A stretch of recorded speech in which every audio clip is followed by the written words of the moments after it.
Abraham Lincoln. Louisiana Purchase, that's a name. You need to really get off my balls, okay? I'm gonna kick your ass.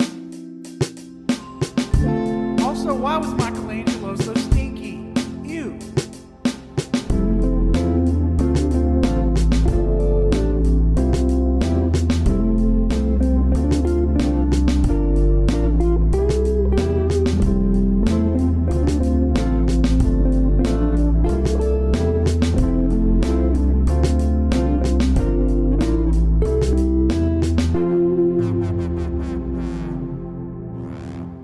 Hello, everyone. Welcome to episode 282 of the All You Hear podcast. I'll be your host today, Patrick. And joining me today are my cryptic co-hosts. Spooky blood and guts. Cold. Sayonara, baby, is JoJo. Whispering Wenzel. What? I don't even know if that was on the... I don't know. It's me, Wenzel. Well, hello, everyone. This is the official start of spooky season. We're getting started a little early because we're just so fired up for ooky, spooky, dooky fun. Mostly Dookie. Yeah. Mostly Dookie. I mean, this is a full diaper house. All you can hear is about to become all you can fear. Because we have 4 movies that we scoured from across the globe. And we'll be discussing Volume 1 of foreign horror films. We'll have a second volume later in October. So that's what we're going to be discussing today. But before we get into all these films, we will want to let you know that for a couple of these films, there will be strong content warnings, one in particular. So there will be timestamps in the description of this episode. Plus, we'll kind of give like a brief overview, like, okay, this is a movie that's going to have like some strong content warnings. So heads up, going into this episode, there will be discussion of like gruesome violence and like sexual violence for some of these. So if any of those things are sort of off-putting to you, understand. So we'll make sure that proper measures are taken for you can still listen to this episode and maybe skip over the things you aren't quite comfortable with. Yeah. So we'll be discussing 4, and to get us started, we'll be discussing my movie, which 1995's Bloody Muscle Bodybuilder from Hell. Yeah. There's not really much of a content warning for this because it was... This one's just silly and like wacky and like just generally gory. And this was directed by Shinichi Fukuzawa, who is the lead role in the film. he played the bodybuilder himself. When this movie ended, I was so hoping there was like a sequel, like 7 sequels to this. Because it was just so fun. I mean, this is the only movie that this guy made. I mean, obviously there's like a couple like student films that you could probably scrounge around, but he sort of just made this movie as his love letter to Evil Dead. I mean, a lot of places, if you look up Bloody Muscle Bodybuilder from Hell, it'll say AKA Japanese Evil Dead. Yeah. Because like there for a while, it's like, okay, until because I went in this movie blind. I was thinking like, okay, that's probably a little reductive. No, it's straight up just like a big send up to Evil Dead. Yeah. With groovy and all. And just sort of to get us started, we'll just go around the circle, give our sort of star ratings, and then we'll just start the discussion about it. I had a great time watching this. It is low budget. It is grainy. It's grody. And just like, it's funny. Like there's like some really good humor and just like some really just crazy effects. And if you have like a love for like really low budget horror films, I say you'll probably have a good time for it. I gave it 3.5 with a heart. It was a lot of fun. I agree completely. I gave it 3.5 as well. I just love the low budget stuff going on here. It's just they have these fake heads, fake hands, fake all body parts because it gets gibby, and I just loved how much gore that was going on here. It's not realistic, and you don't think it's real at all, but it's just charming. It's so nice. Yeah. It's very fun. Yeah, I think that's the perfect word to describe it. Is very charming. I think I gave it the same score. Yeah, it's basically Evil Dead. It's real fun. Straight up wacky. I mean, that's what you expect from Evil Dead. Like, it's scary, quote, but like it's still really goofy. Yeah. In the best way. Yeah. Except for that one scene. That was not goofy, Sam Raimi. that was bad. We know what you did. We know exactly what you did. And Fukuzawa here, he didn't pull that trick. He No, did he it. did not. He did not. There were no trees in this movie. None. No, there weren't. No naughty trees. Yeah. But crazy psychic man who becomes a bunch of mini parts and then hamburger meat. Yeah. There's a lot of bouillonnaises on the floor. More like Boyardee. Probably. Wah, wah. Damn. I thought because whenever you said that, I thought you were gonna follow with Boyardee's nuts, but you did it. So I was like, Damn, see, that's a much better joke. I was like, okay. No, I'm just gonna let that one sit there. that one over like a lip. Yeah, I gave it the same rating too, 3.5 out of 5. It's so fun. I will say though, like there's 2 shots that are important for me in this film. It's literally the shot we get of the photograph, and then the last shot. And honestly, like out of all of them, those were like actually unnerving and really like something about like urban horror, because I don't know what it is, but like with especially like in Asia when it comes to urban horror, they do it so fucking well.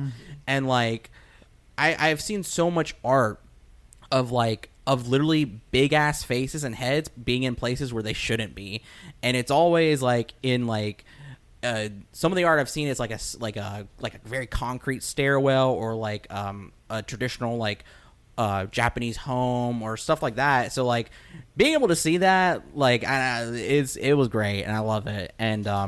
And then in here too, it was so funny because I mean the action, it is what it is, but it was pretty badass. Let's be real. I mean, there's still like a lot of really like fun action, and like I love how, obviously there'll be spoilers for all of these. Yeah. I love how my man hit 3 finishers on this bitch.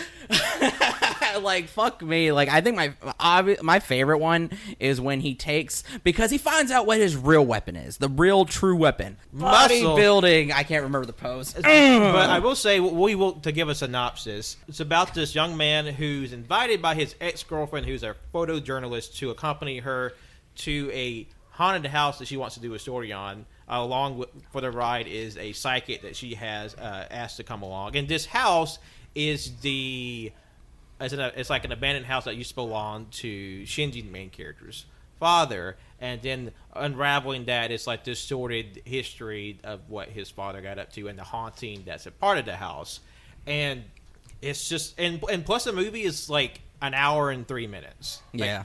And it's super short, and I would say it's pretty well paced. Like they fit a lot in 1 hour. They do, and like, I mean, it's every time they go, they try to escape, they can't, and they're like, oh fuck, what do we have to do now? And it's just like we get into the next shenanigans. So yeah, it's really well done in that. And also too, it was funny because JoJo was talking about the lighting, and the lighting for that fucking house was.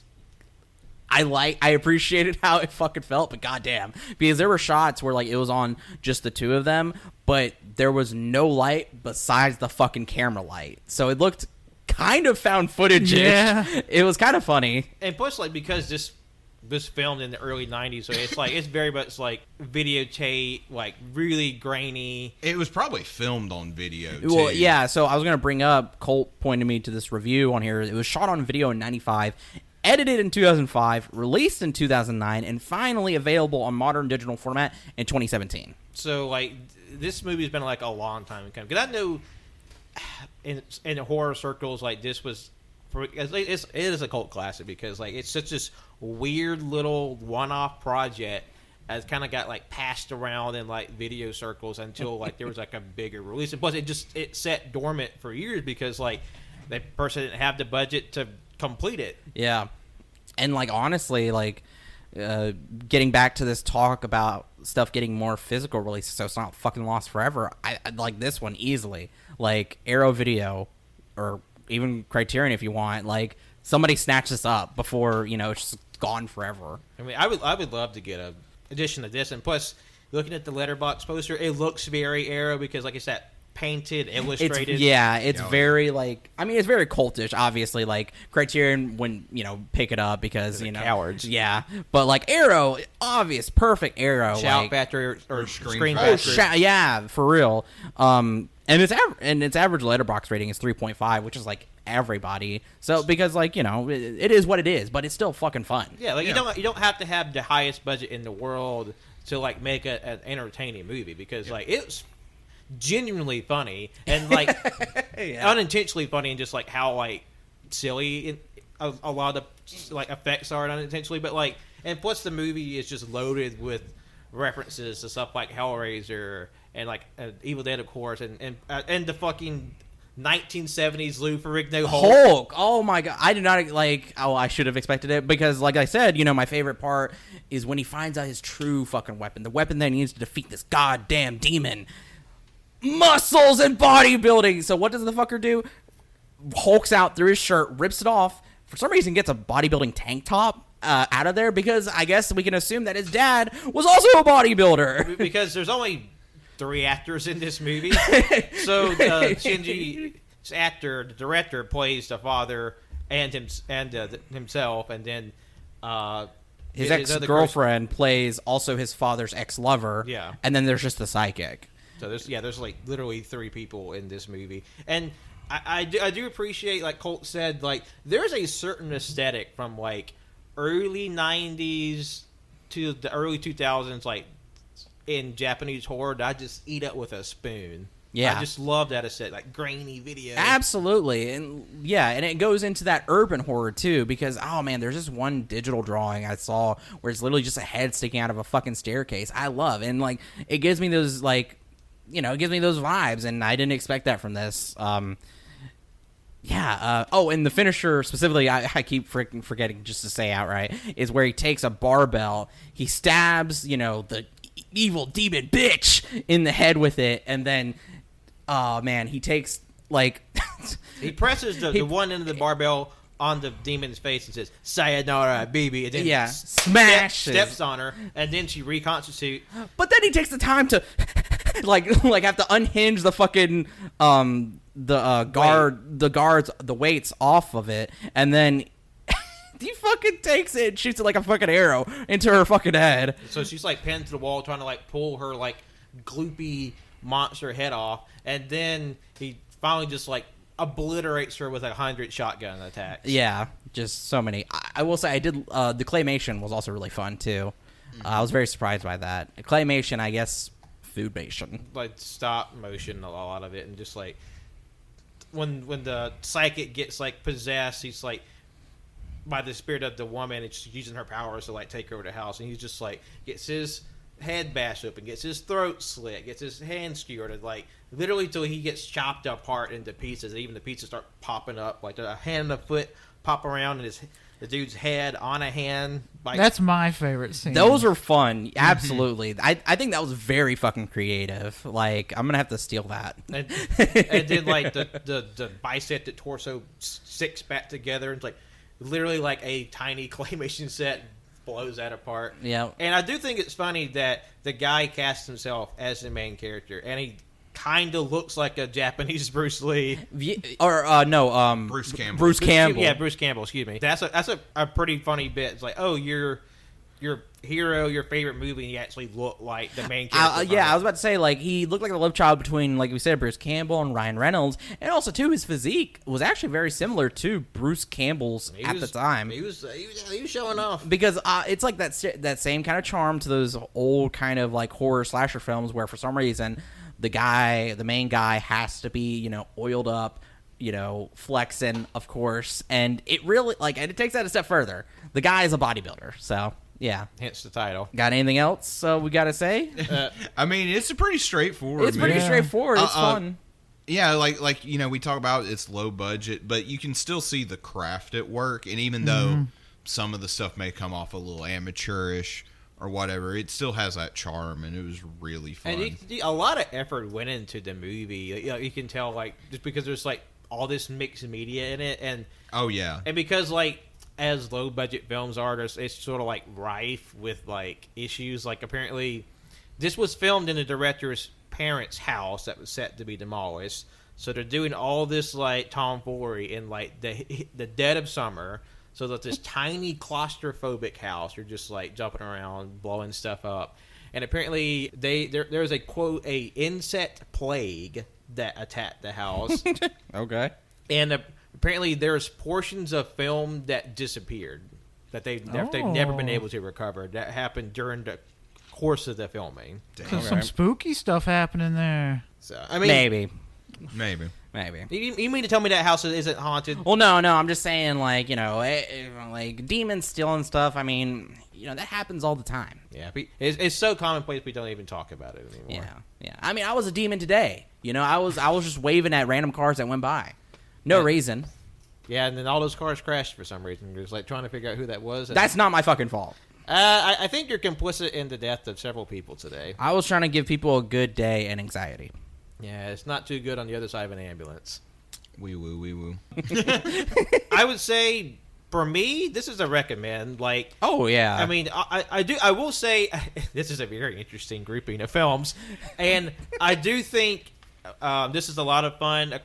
Or I guess the only caveat would be is just like how much appreciation you have for like really low budget horror films. Yeah. I mean, if you're just like, if it ain't got CG, if it ain't got that 2020 effects flare, then it's no good. Well, that's your choice, obviously. But like, I think there's a lot of charm here. There's a lot of fun to be had, and plus, like, it's an hour. Like, you could do a lot worse. That is very true. All right, Absolutely. I think we'll move on ahead to our next film, which would be Possum. Mm-hmm. All right, my choice was Possum, 2018, directed by Matthew Holness. It's from England, UK, and this film is about a children's puppeteer. Went into scandal, goes back to his childhood home to confront his past and his god-awful fucking uncle. And it's very, this film is very famous. If you've seen any sort of like, if you've heard it in your horror circles, it's obviously really famous for the fucking puppet, Possum. The most fucked up puppet you can imagine. Personally, I saw this back in 2020, and I fucking loved it. I thought it was great. I gave it 4 stars originally, and then watching it again, I still give it that 4 stars. And but I want to know your guys' thoughts. I'll go first. No. I'm too late. I'm taking command. I did like it. Obviously, it's a slow burn, so that's right out of the gate. That's not going to be to everyone's taste. And also, this will be the point where it's like, hey, this is where some trigger warnings come in. It's going to be discussing like implied sexual violence, or kind of like just overt things like that throughout the course of this little discussion. So keep an eye, or keep that in mind. It's still good. It's well shot. Everybody just looks fucking nasty and grody, like, which adds to just the general uncomfortability throughout the whole film.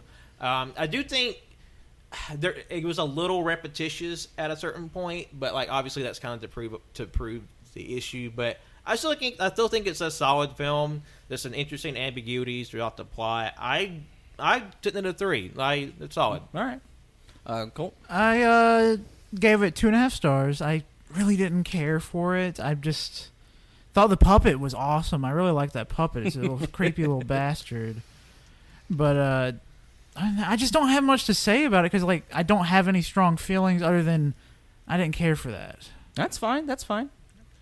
I really enjoyed this. I think I gave it 4 stars as well.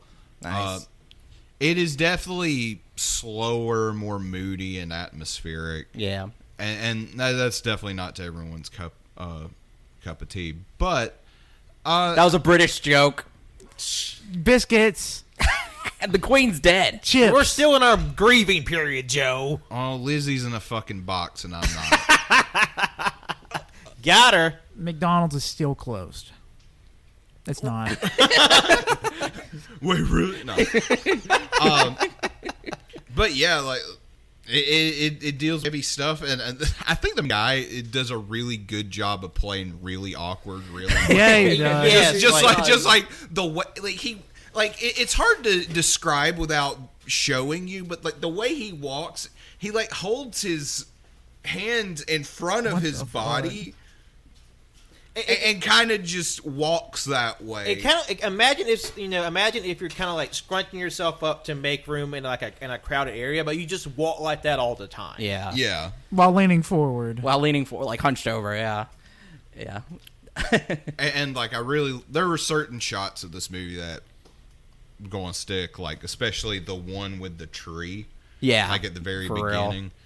Yeah, 4 stars. I mean, I think visually, I think it's a very interesting film, and like well shot. There's a lot of, I feel like open areas and negative space, just to sort of see like how small the main character feels in this world, and I think it's like the whole ambiguity with the story, because like the movie opens with him on a train by himself, and there's like some teenage boy kind of like laughing, cutting up, and he makes eye contact with one, and it's like, ooh, this feels a little creepy, and then they all depart, and he tries to like strike up a conversation with one, and the boy's just like obviously very put off, and but the man still trying to follow along. it was to be fair, if an older man came up to you as you were just like 14 years old, and he says, "What are you drawing?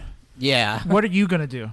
I mean, obviously that's a very natural reaction, but over the course of the movie, like it plays with, is he actually a predator, or like is he just a severely emotionally stunted man that, due to certain things, never aged past a childlike perspective? Yeah, because like Pat said, we're kind of misled, because from there on, he's just traveling by himself. He literally stands in front of a school, just staring at it, being as creepy as possible. Yeah, like to the point where like a guy's like, move along. So what you doing there, bud? Yeah, and then he also sits in a fucking children's park smoking a ciggy, Staring at parents walking their baby. yeah, and with this fucked up puppet just laying out. With his fucked up puppet. I forget about that. Which I think, honestly, too, it's like, I think they're obviously more concerned about the man, but they were also concerned with the fact that he's staring at a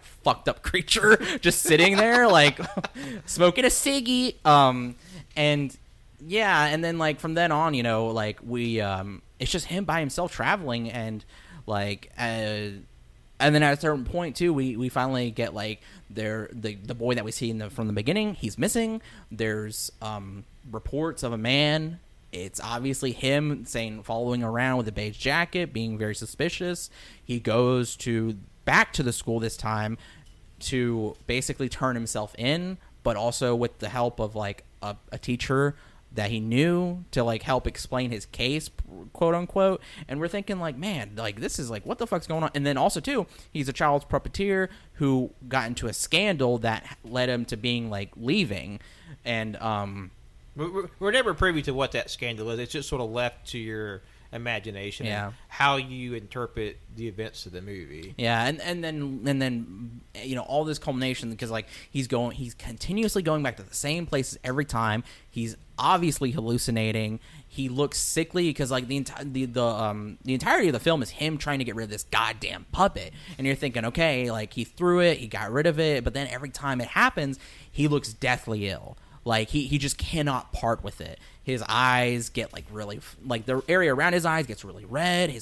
He gets pale. Very gaunt and drawn. Yeah, he looks so too. sick. And then not only that too, like the places that he goes to, everything just looks sick, decaying, dying, Covered rotten. in I mean, he grease. literally lives in a house that looks like it should be condemned. Yeah, and then his uncle looks like he needs to be put into a fucking bleach shower, and then he needs to be washed. He needs to be washed, but then also he probably needs to be. I mean, by the end of the film, we find out exactly what happens. But yeah, we're constantly going through this, like it's a trip. It really is, because in the beginning too, there's this really cool intro, in my opinion, where he I think he's speaking his the main character, he's reciting his book.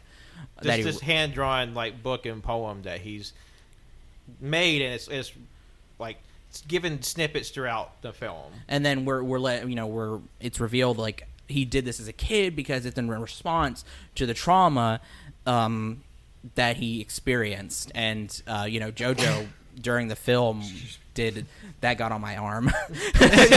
No, you're fine, Gesundheit. And like Jojo pointed out, like, you know, the possum itself represents childhood trauma, and that's what he's trying to get rid of. And I mean, it's pretty goddamn obvious about that. It looks nothing like a possum, by the way. I mean, to describe the puppet, imagine like just white, like death-like face attached to like a massive spider body. Yeah. It's like, I guess like all total like legs length, it's probably like the legs are like 3 feet long. Like, it's a huge puppet. It's fucking huge. And like, it was so funny too, because the uncle is like, you showed that to kids.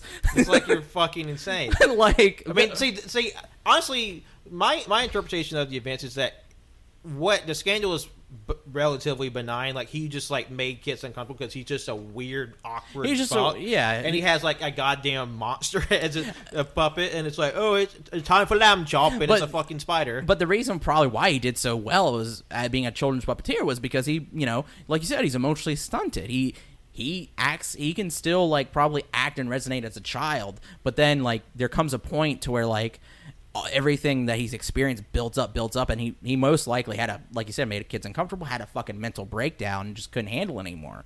And then finally, you know, at the very end, we figure out what happened. He basically not only experienced his parents burning to fucking death, but also his uncle was, for as far as we can tell, like, was not only like sexually abusing him, but like kidnapping kids, killing them, abusing them as well. Because like at the very end, he gets confronted by him, and it's like this really fucking awful sequence.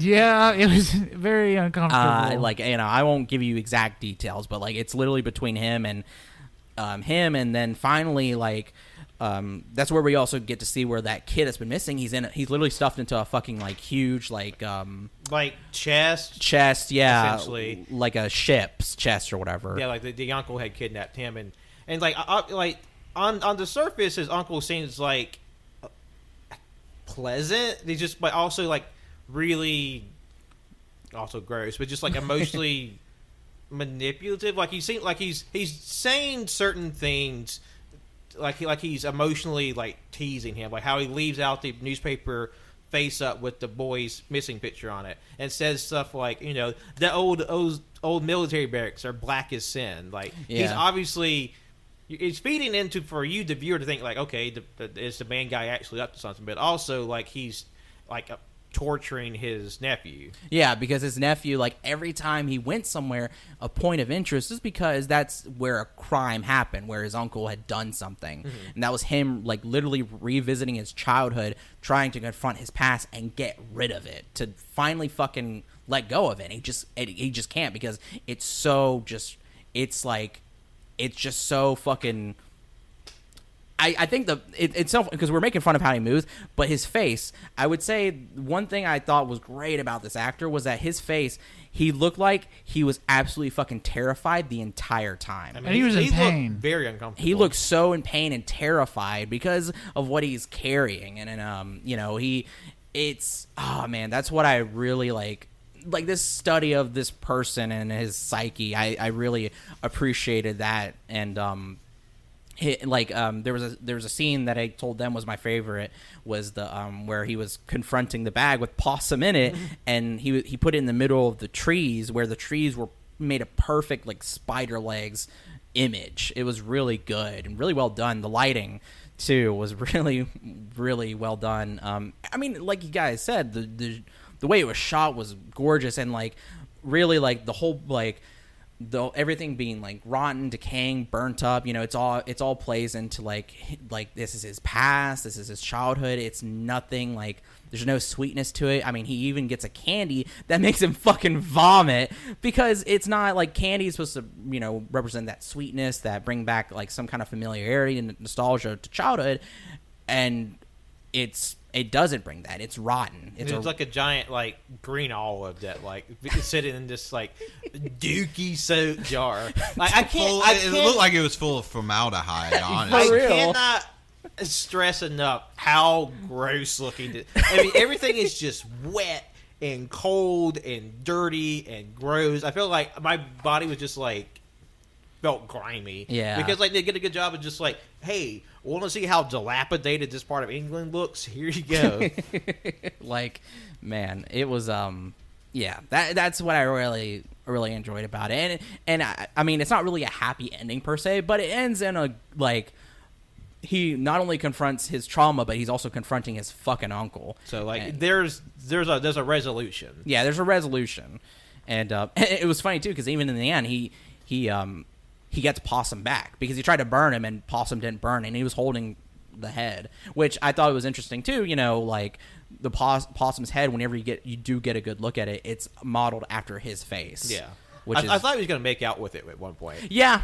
No, there was all these just really great moments of like him just tossing the fucker, and like the music too. The music, especially when Possum appears, you know he's appearing because the music just gets really high pitched and eerie. So it's really good. The sequence too when Possum is hunting him, very. You see like these like spider legs like peek around the corner, or like just white ghostly head just. Boop, pop. And plus, like, honestly, any of the places that he visited, they're spooky enough on their own. Yeah. Like, I'm not walking around in any of these places. Yeah, for real. And, yeah, that's, or I really liked it. And, any final thoughts? I would say, this to me, I would say recommended to the right person who has, like, an interest in like something that's more mercurial, slow, not as dialogue intensive. If you're open for that, like a more artistic. Yeah. Because I should say because like not everybody not liking it completely expected because I mean it's so slow and it's it's very and then artsy. On top of that, it's dealing with subject matter that is very intense. Childhood sexual trauma, that's pretty rough. Yeah, and that ambiguity really like that's kind of why I give it that 4 stars because while I think that ambiguity is effective, I don't really care for that.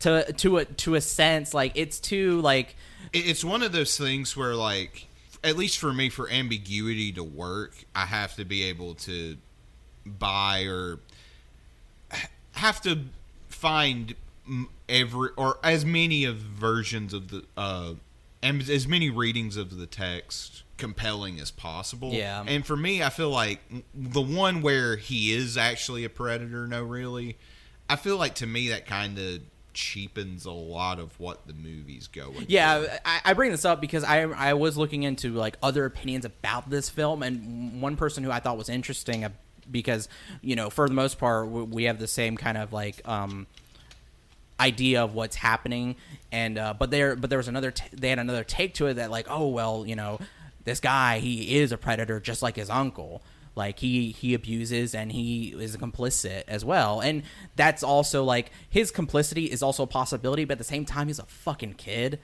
so like so like I mean I think that is a possible reading, and plus there have been reports that show there in certain cases certain abused people have turned out to be abusers as well. Obviously that's not every single person that has been abused, but like that is something that has happened, and that's one reading of it. I personally don't read it that way. I think he's just a very troubled man, very sad troubled person. No, that's exactly how I read it, but because of that personal like after seeing that and like I was like, okay, that's interesting, and definitely like I think that's kind of troublesome from the film, but I still enjoy it and I recommend it, but a cautious recommend for those who are more sensitive to things like that. Yeah. Or just like this isn't their film, it's just not their cup of tea. Yeah. So this will be Colt's film. Yay! So lead us into that. My pick for this first part is Robert Jabba's The Sadness. Takes place in Taiwan. My notes, fucker. I'm thinking like, is Taiwan like politically a country? Taiwan's a country. Okay, I know, but I didn't know. like there is. You'll have people like China themselves. They don't, and I think maybe the UN, they don't recognize Taiwan as a country, and that's very problematic because Taiwan and their people. Okay. Yeah. Well, they're in the country Taiwan. It's called the sadness, well, because whenever you are infected with the sadness, you become a terrible monster of your former self. You do all these criminal acts.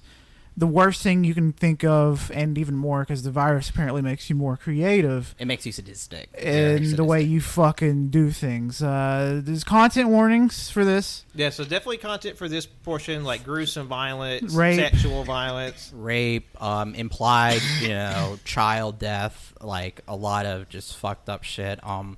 Yeah, so very much like, and it's like, never mind.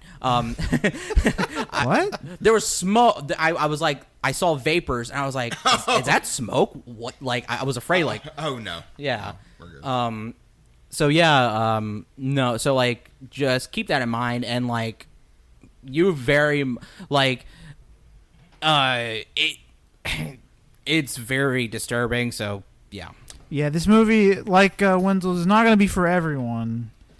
But I'm going to go ahead and say what I give it. I give it 3.5 stars because I love zombie movies, and I think this is like one of the best zombie movies in the way it handles the action, the gore, and just how fucking scary it was. It was a genuinely scary movie that I was worried for everyone's involvement. Mm-hmm. It's effective. It's definitely very intense, and you're just like, I'm white knuckling this whole ride. Yeah, for real. And it would be higher. My score probably would be 4.5 stars if they just did not rape things. Yeah.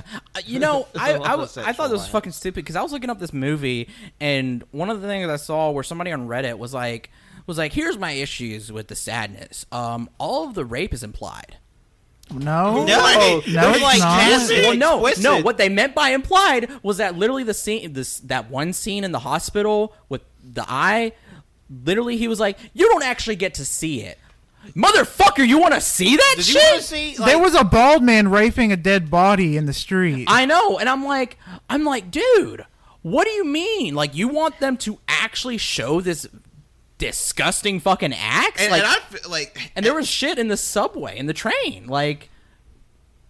Yeah, exactly. Like, it's on screen. It's on screen. Like he was like, we didn't see any genitals. So, Like, I mean, What, you I feel can't- like, I feel like we're getting lost for the trees. But let's go ahead with our round circle, JoJo. Okay, so like we said, it's very like I get what it's trying to do. It's very effective. And I also pride myself on, I don't get very squeamish when it comes to gore. Woo, the gore effects in this are really good, and whoo, they made me queasy. However, like it was just so uncomfortable. And I know that's the point, but there's a part of it that kind of just feels like, oh, we're just trying to be edgy. And then like it's like 90 minutes of just like nonstop, just and it's a movie that like I was really vibing with the movie, and then it goes from 0 to 4,000 in like 3 seconds, and I'm like, holy shit, this is really nasty. It's so I'm sitting at a 2.5. yeah. And it's mostly just because, like it's like well shot, well acted, everything. There's just some shit I don't need to see. Yeah. And there was a that's lot. very fair. I absolutely. And I do, and then like I don't say this a lot. I do think the movie definitely crosses the line multiple times to where it's just like I can't enjoy it or personally recommend it. Yeah. So like, also, I guess for a simple plot thing, it's literally about this. We follow this couple.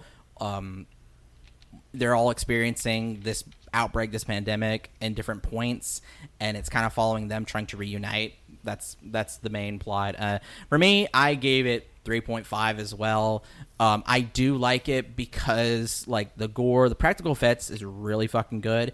I also looked where it took them actually, the practical effects team, like 3 months to come up with like artificial heads, prosthesis, organs, like blood, other props.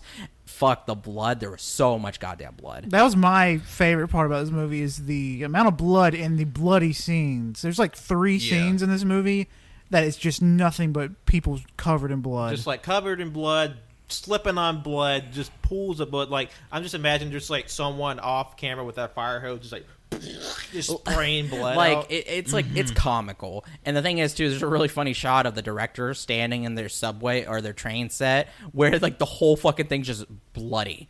It's fucking it's hilarious. And yeah, so like likes, I like the gore, I like the zombie concept, even though technically they're not zombies, they're just really fucking crazy because while they do participate in acts of cannibalism, it's not like they need it as sustenance. They're not actually They're like just seeking it out. It's just like, oh, if the mood strikes, and it's like, let's just like eat some people up. It's Yeah. more just like it just makes you incredibly violent and destructive. Yeah, set design, I mean, we're looking at like just our main male lead. He's traveling mostly through the countryside, but our main sets are like a hospital and train. I thought that was great. Oh, like, these are real places. And the performances were great too. Yeah, like yeah. that. You really feel like the heroine and just like the struggles they go through. Like everybody was really good. I like, man, the old guy. I really wanted to bash his head in. Too. Yeah, The that old man did fucking too good. bastard. I was like, God, fuck.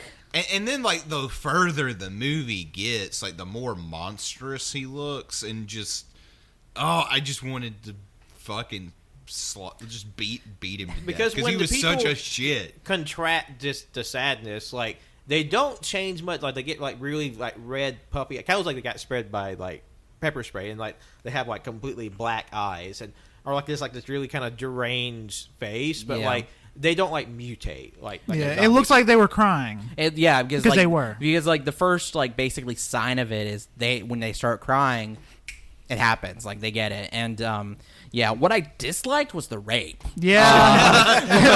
which is basically 80% of this I mean, movie. there's a lot of it. 80% of the fucking movie is just nothing but rape. Like it's insane, and that's where I'm like, really? Didn't you have to do that? Like, what the fuck is going on, dude? I wouldn't say 80%, but it's a lot. I would There's say a- it's 80. a- it's I a would lot. say 80%. There's not rape happening for Okay, 80% we're of the movie. we're not doing the figures on sexual assault in this movie. There's a lot of it in there. There's a So we'll lot. just leave it at that. But I will say like in terms of like the movie itself, like I did enjoy enjoy. Like it's a weird thing to say you enjoy it. Like it's still a well made movie, and then there's definitely some sequences that are just like I feel like a gut punch, but I do think like you get enough breath between these sort of set pieces of brutality you kind of like to get your wind back. So like it's not just like 90 minutes of just like nonstop brutality. Yeah. But, like it's still an intense ride. You're just not like wrung out by the end of it. But it's also like it's not a happy journey, and just sort of, and plus one thing I was surprised by, I kind of thought it's going to be Jim trying to get back to Kat the whole movie. But like honestly, I feel like it's a fairly even split, maybe airing more towards Kat's perspective. Yeah. Of the journey. And it's just sort of interesting to see like people just like getting by the skin of their teeth and like helping people out. Like, when in the subway fiasco, when Kat runs into Molly and she gets attacked, and like keeping up with her and trying to keep her safe throughout this whole debacle. And he had this old ass business dude who's like the Taiwanese Mr. X, and he's just running after him the whole time. Yeah. Oh my gosh. But like it's still really interesting, and like right off the bat, Jim has a rough time when his neighbor runs at him with those hedge clippers and chops two of his fingers off. Like, and I knew that was gonna happen too, because he put his hand in between the blades. I'm like, there's like opportunity, like right there. Also, too, the fucking man, like there's so many things that just fuck me up, and specifically the one where Jim encounters those kids beating on that old man, the man, and at some point, like, because it's batshit wild. I got to talk about it, but they like grab him, they tie barbed wire on a metal pole, and then they have him like crotch facing this metal pole with barbed wire, ram him right into it, and like the thing is like Jim saves him, quote unquote. I'm like, guy, you gotta kill this guy, because like if I was him, I would be asking for Like that. the man he's talking about, he's beat to a bloody pulp. And then the guy's like, "Hey, what are you doing? I was about to bust my load." Like, kill him now. And meaning that the guy that he thought he was being beat up on, like he's been turned. He's been infected too. Just like teenage band of hoodlums. One who's like doing some kung fu shit. Kung fu and then immediately gets kicked once and just fucking runs away. Like, and yeah, it was good that part. I guess if I have any qualms other than just like hey, just content, it's a lot. I think there are like some contrivances in the movie, but it's not like enough to like oh fuck that. But like how main girl, she's getting attacked by old man, and then all of a sudden the door opens with the scientist in, and there's like a scientist who's figuring all this out, and just like okay, there's that. And I will say the scanner's head exploding of the president was funny, but it feels like it was a little over the top. Was it? I liked it. I thought that was fucking funny. I mean, I'm with Wenzel. I think that was one of my favorite parts. I mean, of like, the movie. I'm not saying it's bad, but like, for me personally, it felt a little tonally dissonant from the rest of the movie. I see what you're saying, because the way that part was filmed, it felt like a skit. Yeah, because the camera they used for that was different than the camera they used for like the entire the rest of the film. Yeah, it looks like it was shot for like Mad TV in 2002. It definitely felt like they were using like a camera you would actually use for live, like footage or a live like conference. And I guess like it's neat to have like that distinction in visuals. Yeah. But the head effect, kaboom, like straight up scanners. It was good. I'm not saying that's bad, but to me, like that was a little bit weird. I kind of like this feels a little too comical. But no, of course. But I do think like there's still like as dark as this movie is, there's still like some genuinely funny moments. Yeah, oh yeah, the little nerdy man that's got boobies on his phone, anime boobies. When he closes the door on them and Molly punches him in the face, and then when he whenever Molly is getting treated and he has to put like little tissues in his nose, he's like, drama queen. She has her eyes stabbed out. Like, motherfucker. Like, literally, she has a gaping hole where her eyes is. Or another bit when, like, the nurse is, like, carefully treating her and, like, wheeling her away. And he's like, what about me? It's not broken. You're fine. Yeah, she just, like, not broken. Like, he was such a piece of shit. And they just kept picking on him. And he got his... He got what he deserved. That was my favorite scene in the whole movie, when he's getting his penis ground up. Yeah, that was so like, good. Yeah. Well, he gets held down by, like, the sad people, and then Molly, who at this point's been turned after her incident with the old man, takes, like, the electric bone saw and just, like, meh, and then just gunk and blood are just spraying out everywhere. Going back to the blood, too, that fucking train scene where this guy gets stabbed once in the fucking neck, just blood shoots out like a fucking geyser. It's like if you ever seen the original Nightmare on Elm Street where Johnny Depp gets sucked into the bed, just crack a geyser. toe, yeah, just geyser. It's that level of blood. It's insane, and I love that. I will say something else I love too, and I was telling Cole about this, is that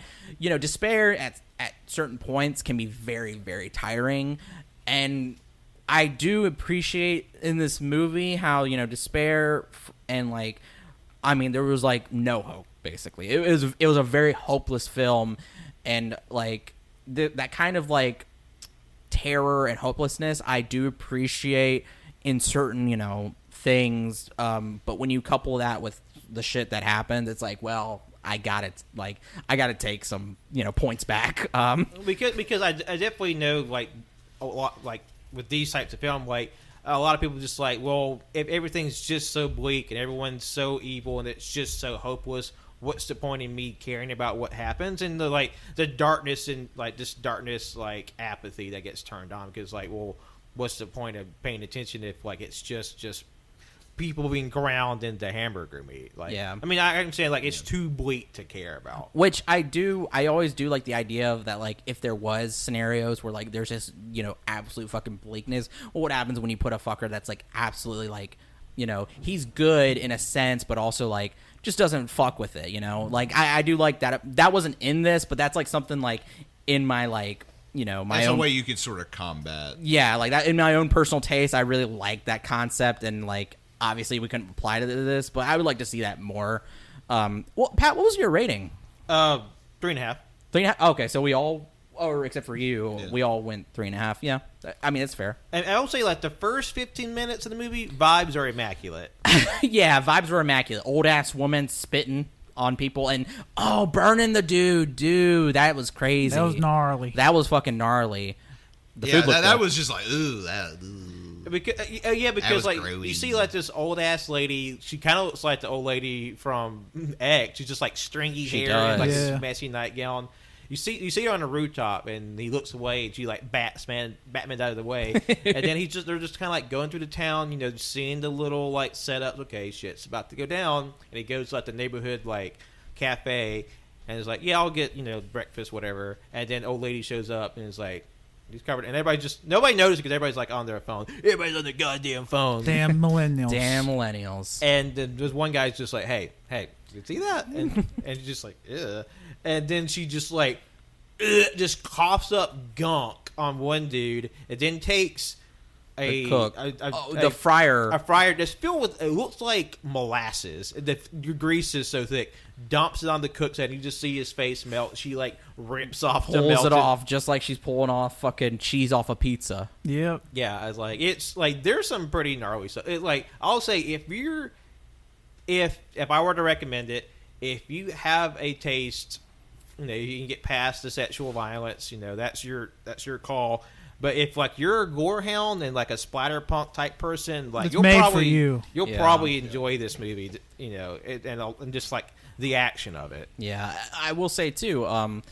Pat was telling us about a comic that he thought it was similar to, was Crossed, and I looked it up. It turns out that it's heavily influenced by Crossed. It's kind of the same. I mean, it's the same thing where people get infected and they're just fucking sadistic. They just do the most profane, like monstrous things possible, and that's it's like that makes sense because that's what this movie pulled from as a reference. Yep. And that comic was also written by Garth Ennis, which makes a lot of fucking sense. Yeah, because he wrote The Boys, and those are both very dark comic books. Yep.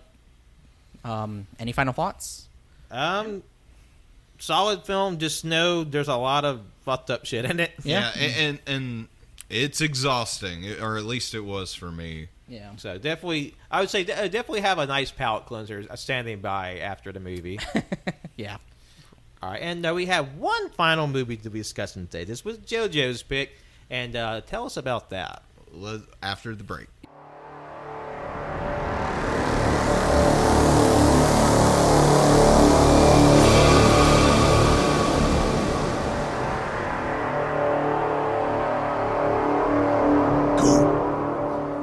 All right, we have one last movie to discuss, and that will be JoJo's pick. So why don't you get into what it was about?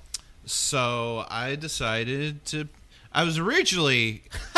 Yeah. Let's talk Oh, yeah. about a little bit what could have been. What could have been? Almost. The one that got away. The one that got away. I was kind of having a hard time coming up with a movie. I'm like, what do I want to pick? And then I thought it'd be funny halfway as a bit. It's like, hey guys, what if I recommend Cannibal Holocaust? And I received absolutely zero pushback Yeah. Like, whatsoever. Yeah, and I'm like, y'all know about we're. and then we get there, and then JoJo's like, "Are you sure you guys don't want to back out?" As they're blocking the door. JoJo was giving very mixed messages with their body language. Yep. However, after we watched The Sadness, I'm like, okay, I don't want to add real life animal violence to that list, so I decided to change it, and instead chose a movie from 2018 directed by Gaspar Noé's Climax. Mm-hmm. And it is about a French dance troupe as they're getting ready to take their little dancing jig to New York. They decide to throw a party, and It was one of the greatest parties of all time, Project X. Yeah. Oh my god, I totally forgot that movie existed. But yeah, and things go a little south. Yeah. So What did everybody think? I'll go first. I gave it 4.5 out of 5. I fucking loved it. I thought it was really fucking good. It's it's A24, so immediately I'm like, okay, yeah, never mind, it's good. No.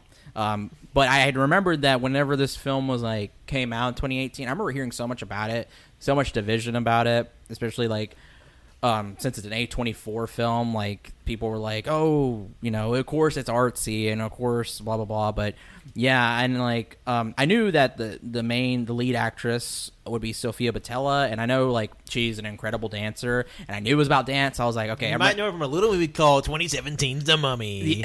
Yeah, the Mummy. She was Gazelle in the first Kingsman, and she played also a fucking alien, one of the lead aliens in a Star Trek movie. And for Cajun Greatness fans out there, she's the co-lead in Prisoners of the Ghostland. Go check that episode out. A little cross-branding work for you. And I knew it was something about dance, and I knew maybe there was some thriller, some horror aspects to it, and I didn't know where it would went. And I assumed also too there would be a lot of blood because there's a lot of red. There wasn't a lot of blood, but there was a lot of red for a reason.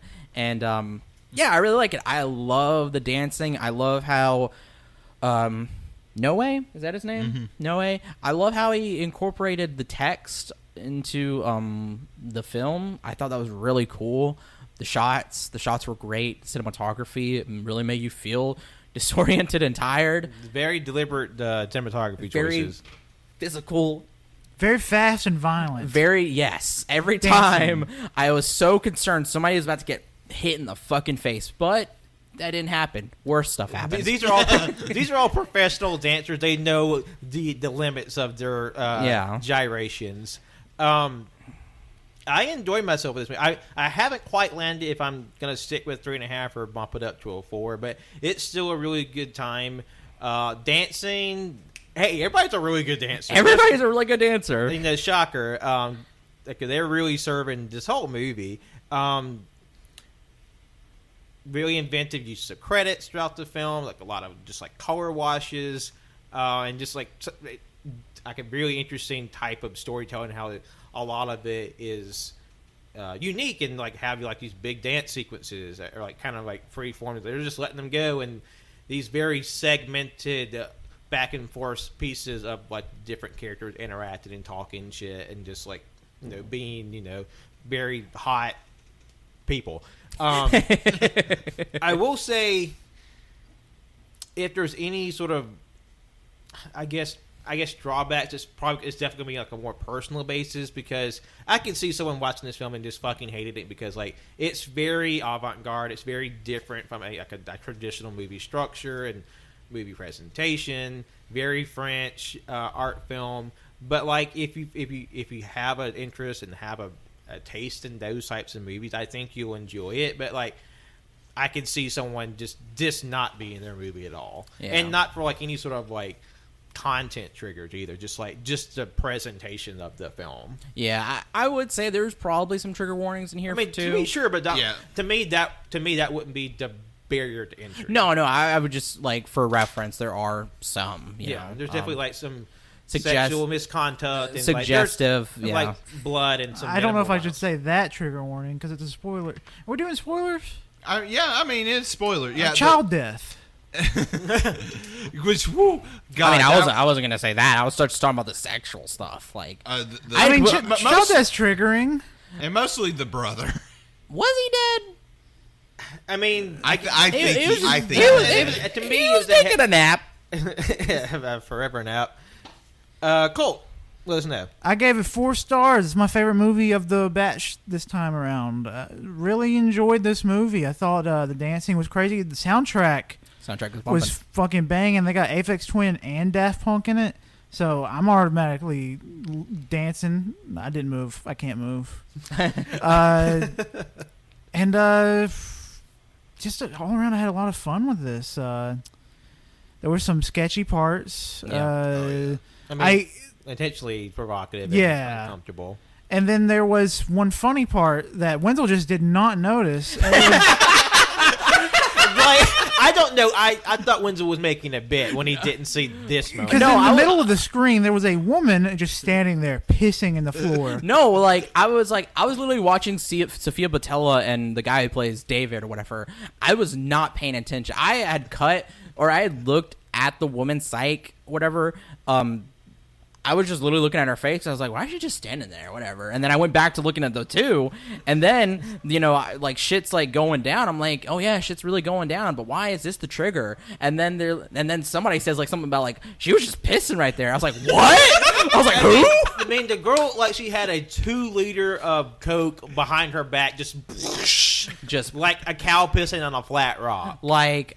And it is in that moment where the movie starts to go sour. Yeah, because that's when you realize, okay, anybody with any sort of, I guess, sense of decency wouldn't just piss on a dance floor, and that's where we realize, like, oh, they got spiked with LSD. Someone, as we'll probably get to later, someone spiked the sangria that they were drinking with LSD, and so it's just like, what, 15, 20 people all in various states of tripping, and then some people, like Joe just said, some people's having a grand old time, and some people it's the worst night of their fucking life, and more than a few people die. Yeah, it was crazy, and also apparently based on true events. Yeah, it's like a French urban legend or something like that, but like it's like dubious on whether. All it is like someone spiked the punch in a dance troupe and they were stranded and they were all tripping balls. Yeah. But I think like the urban legend wasn't like, oh, and then they killed each other. Like it just turned to like this slaughterhouse thing. Yeah, and it's a really intense movie. Just like the lighting and the cinematography is very in your face, claustrophobic.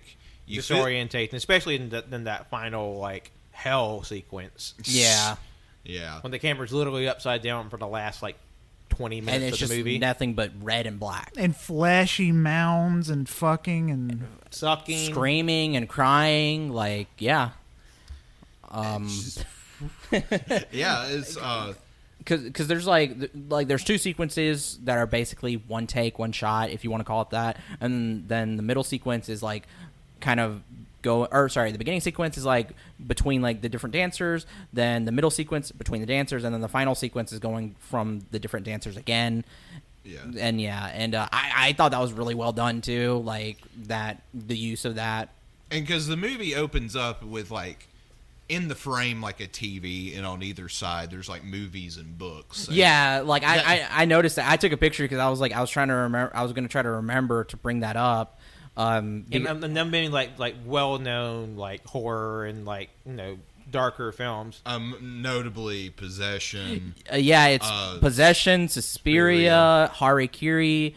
I know I saw Dario Argento's name on one of them. And these are like Suspiria. Like clamshell, like VHS. And the thing is too is like all of these films, they're dark and they're also very fucking physical as well. Like, I mean, Suspiria also includes dance as well. Yeah, it's set in the dance and the remake of Suspiria like focuses more on the dance aspect. And then in Possession too, there's like a very physical scene in there where like you could consider that a dance as well. Yeah. So yeah, I appreciate those. That was an obvious harken to those, and I like that. Yeah. And in this scene, they're basically everyone's getting an interview, and so you get to kind of get an idea for the characters. I mean, I've seen the movie twice. I still don't know half their names. I mean, it's a large cast. Like not rapid fire, but just like one after the other. Like the first like 20 minutes, it's just doing these little talking head bits of like all the dancers. And some of them don't talk again. Like it's just because like there's like the really femme black man and one of the dancers. He's just vibing the whole movie. Just fucking vibing. He had probably the best night. And then like one of the last girls that's interviewed, not vibing, catches on fire. Yeah, like she's because like the movie opens after that. It's just this big protracted choreographed dance scene. It's like basically they're all kind of like going in, working together in this one scene, but also like have like individual moments. And like everybody's fucking serving in this movie. Yeah. Oh yeah. Everybody. I mean, you know, everybody's a trained dancer. You can clearly tell. Yeah, and like apparently a big portion of this movie was improvised. Obviously, the dancing wasn't. That had to be very choreographed. But like, apparently, a lot of the actors had a lot of autonomy with who their characters were and how their stories were going to go, and then they just sort of had to map out the route. Yeah. I mean, to me, that led to the authenticity because, you know, all the interactions felt sincere. Like, this is like, I mean, obviously, this is a very, like, heightened environment and scenario, but, like, these are sort of conversations I can conceivably see, like, this mass group of, like, 20-somethings who are, like, very accomplished in the field and getting ready to have a wild and crazy night before they go on a trip. Like, to me, that felt real. Yeah. I was really hoping, though, when you get another fucking dance scene to be like, we gotta dance out the LSD. Like, oh, man. Honestly, that probably would have saved the day, but... Oh, yeah. That's the alternate ending where they just, like, they're just like dancing and just like literally drops the LSD or like I was about to say because like it would have been really cool if they did a shot where like it's just all red darkness and they're just all fucking dancing and it's like these really like good shadows and silhouettes. I think that would have been really cool.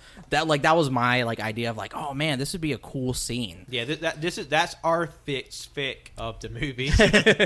Everybody Lives edition. Yeah, I mean, you know, and except Tito. And somehow Tito and his mom. The little kid still dies somehow. Yeah. God. His mom still kills herself, yeah. Oh, yeah, suicide. Yeah, be careful. I love how, trigger warning, but we're not going to be really coherent with, like, where this falls. But, like, blanket trigger warning, they'll be in the description. We're at the end game of the show. You made it this far. Thanks for sticking with. But... Yeah, I think, like, the only line that was written in the interview sequence in particular was the line where the girl was like, oh yeah, I'm leaving Berlin to get away from the drugs, specifically LSD. Yeah. That's fucking interesting because then like if like knowing that like you could have probably easily narrowed down who the fuck spiked because like it's essentially like just who done it in a way. Kind of, yeah. Because like literally after they realize that they've been poisoned, so to speak, they literally start kind of tearing each other apart and trying to figure out like who did, and there's like two people they sort of pinned their group sort of aggression on for like possibly not possibly them because they didn't drink, but then one sort of just like not a drinker, and the other was revealed to be pregnant, and the first guy they find they just throw him out in the cold. Yeah, well, and like I think the reason he doesn't drink was because he was Muslim. Yeah. And there's like. For the most part, the movie is just like a bunch of dancers tripping balls and having a very, very, very not good, terrible, bad day. But apparently there may be some weird like nationalist readings to look into. I was about to say, because there are some lines of like very pro or anti-France. And like the first guy they throw out's a Muslim guy. A lot of the people who get brutalized are very marginal people. I was about to say because like what I really like this too was like in a way you can also take like kind of the same thing with like politics and like nationalism, like how you kind of had in The Sadness, but with this where like you know you had several characters like saying like, oh, I fucking hate that flag, you know, the French flag, and then you had people like, oh, why didn't he drink, you know, throw him out, it's because he's Muslim, and then somebody who like who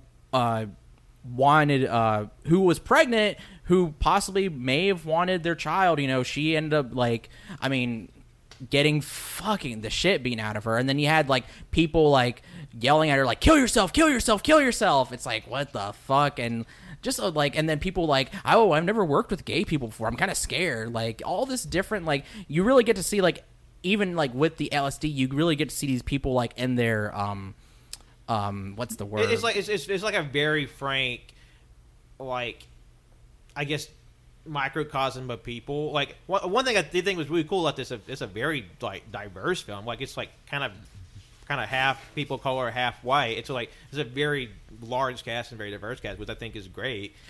And I feel like it shows like a wide swath of people. Some people are really cool, some people are really gross, and people are just like, what the fuck's wrong with you? Yeah, because, and like that's not bad to showcase that. Like it's just like gives you a very big breadth of field of, you know, because like it's not interesting to watch a movie where everybody's like has correct politics and like correct views. Like there has to be some kind of drama between that. Yeah, and then we get to really see like all these characters show their inhumanities. Like, yeah, I thought that was really good.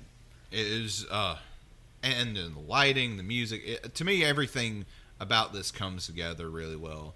I had a point and I fucking lost it. Sorry. God damn it. Well, we have time. Yeah, we have time. We're on to the second half. Someone pick up. I think another point of contention might possibly be it's like whether or not this would be considered horror in a traditional sense. Yeah. Because like it's not, you know, like there's like monsters and stuff like that or like ghosts, but like There's incest. There's that. There's definitely incest. And that's definitely part of the horror genre. There's another late trigger, but like because it's kind of like, well, this is just like a crazy dance party and like shit goes crazy. So like, what's scary about that? But like, obviously, it's very disorientating and like uncomfortable. So like, I could see in like a broader sense, this could be construed as horror. And plus, like, obviously, when you go into more international like film markets, they have a much more broad interpretation of what genre is. And like, I know in America, it could seem a little pigeonholed as, it's just like gloopy, gloppy monsters and like killers, and like that still has a place in it. But it's like I do appreciate this sort of a bigger sense of what can be terrifying. Because like imagine you're at a party and then you're just dosed with a high volume of a hallucinogenic drug, and you can't stop it. Like you're just stuck on this ride and you can't get off. Yeah, and that's what makes Psyche just like a fucking monster, because you can't just slip that into people. Spoiler, she did it. She was the one that did it. Piss Girl did it. Yeah, and watching her in the background the second time through, she is awful. Yeah, because she's just watching the world burn. She's just like literally like sipping her fucking drink. Yeah, because like I didn't realize it till after the film. Like she's just literally, or whenever we realize that she's the one that did it, she's just standing there. You all right? Sorry. No, you're no. No, don't die on us, Pat. Anyway, oh fuck my sangria. Oh fuck.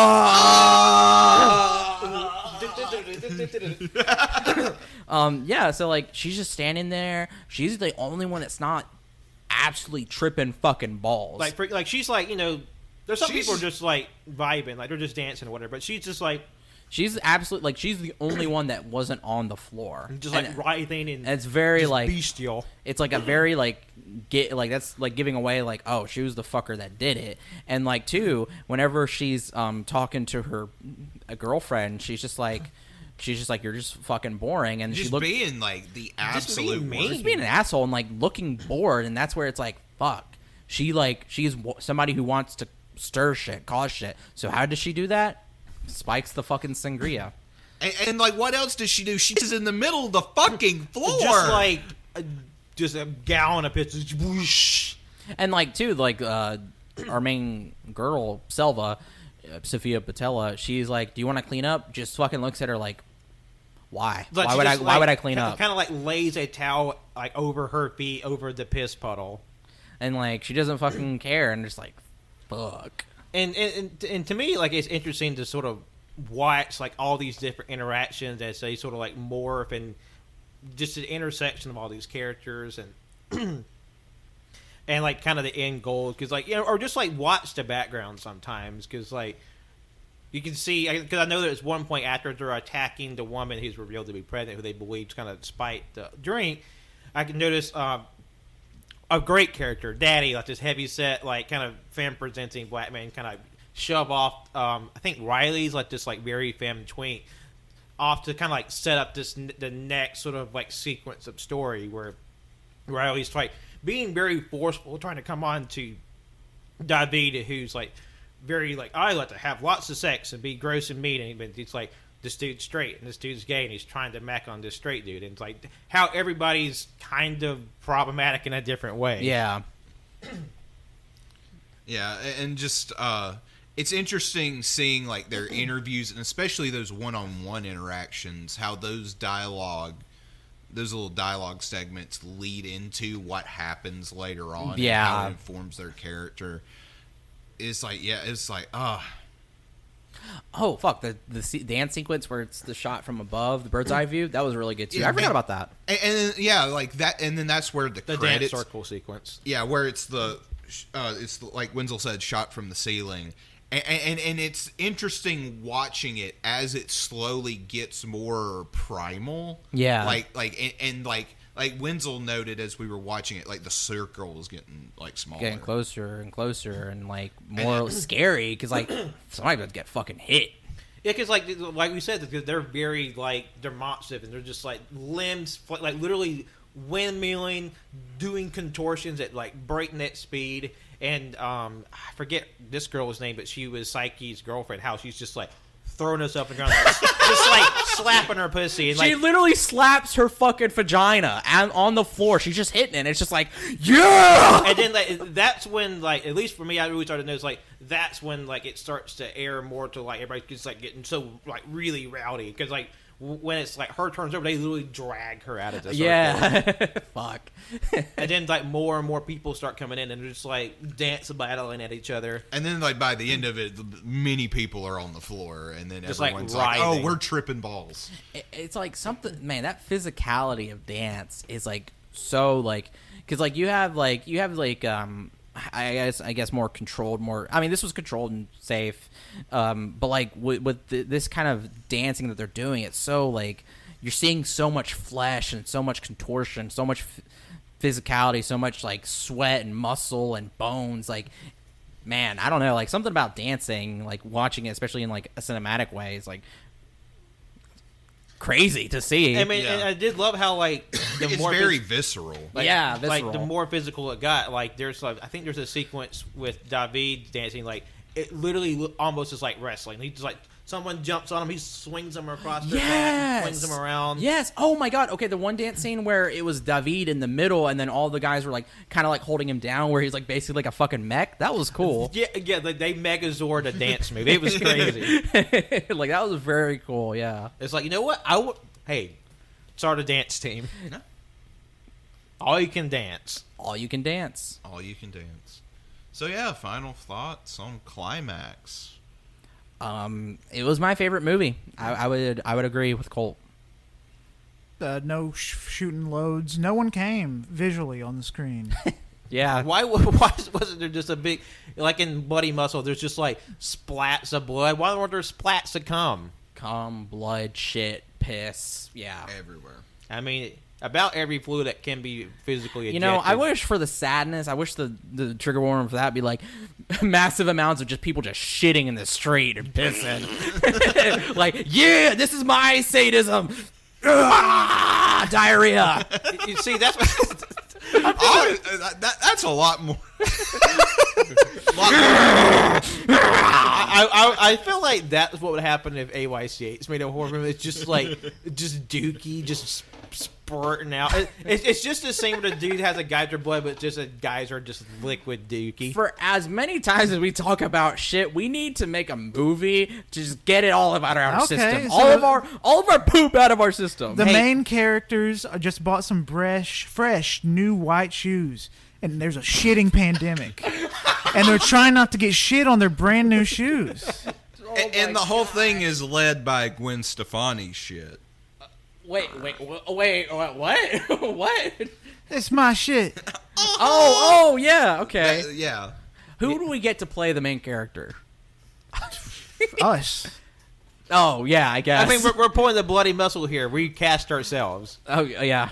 Okay. We had to get so much poop for this movie. Oh, yeah. Like enough I bet. poop for Niagara Falls. We obviously need just these really good one-line shots of like, shit! Shit happens. The Somebody's not jumping off of a building. Somebody's like, Shitting off of a building. shitting off like of a building. rocket. Like I said earlier this week, God gives his sloppiest shits to the strongest warrior. That'd be so funny. Like the sewage workers are on their computers, like, we're being overloaded, and then it fucking explodes with shit. They're over down busting just like a tidal wave. There's shit. too much shit.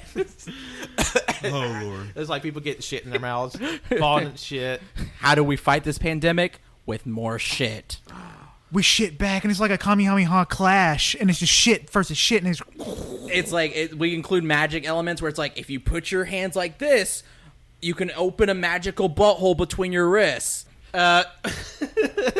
So if there are any investors out there, please just know that our DMs are always open. also trademarked. Yeah, sorry. About our shit-focused horror movie. But we hope you appreciated our discussion of these foreign horror films.